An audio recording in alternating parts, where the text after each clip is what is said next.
Hello guys, welcome back to our channel Bangali বিলাসিতাতে আপনাদের স্বাগত। তো ফিরে এলাম অনেক দিন বাদে, অ্যাকচুয়ালি অনেক মাস বাদে। তো এই ব্লগটা হচ্ছে লাস্ট ডিসেম্বরের। আমি চলে গেছিলাম ব্যাঙ্গালোরে, অফিস থেকে কিছুদিনের ছুটি ছিল। দেন আমি ওখান থেকে ঠিক করি পরের দিন সকালে কোথায় যাওয়া যায়। তো চলে গেলাম মাইসোরে। তো ওখানের স্টেট বাস অনেকগুলোই থাকে, মানে স্টেট টার্মিনাস থেকে মাইসোরের জন্য ফ্রিকোয়েন্ট বাস থাকে, এসি নন এসি দুটোই। তো আমি এসি বাসে করেই চলে গেছিলাম। তো এখানে ভাড়াও খুব একটা বেশি ছিল না।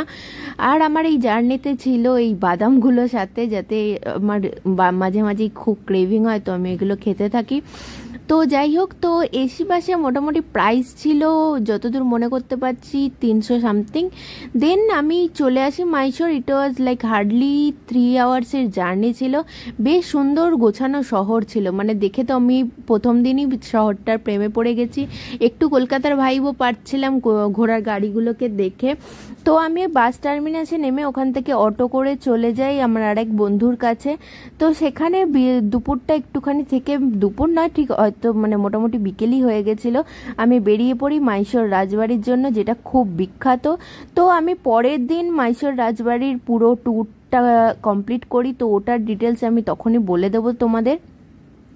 তো মাইসোর শহরটা ব্যাঙ্গালোর থেকে 140 কিমি দূরে, আর এটা হচ্ছে টিপু সুলতানের সেই বিখ্যাত প্যালেস।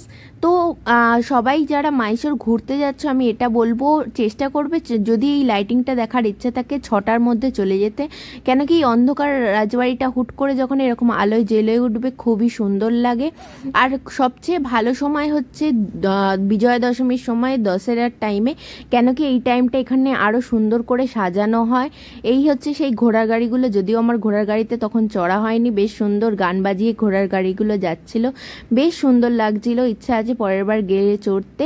আর এটা হচ্ছে সেই ডবল টেকার বাসগুলো, বেশ সুন্দর ছিল। পরের ব্লগে সব ডিটেলস আরও জানাচ্ছি।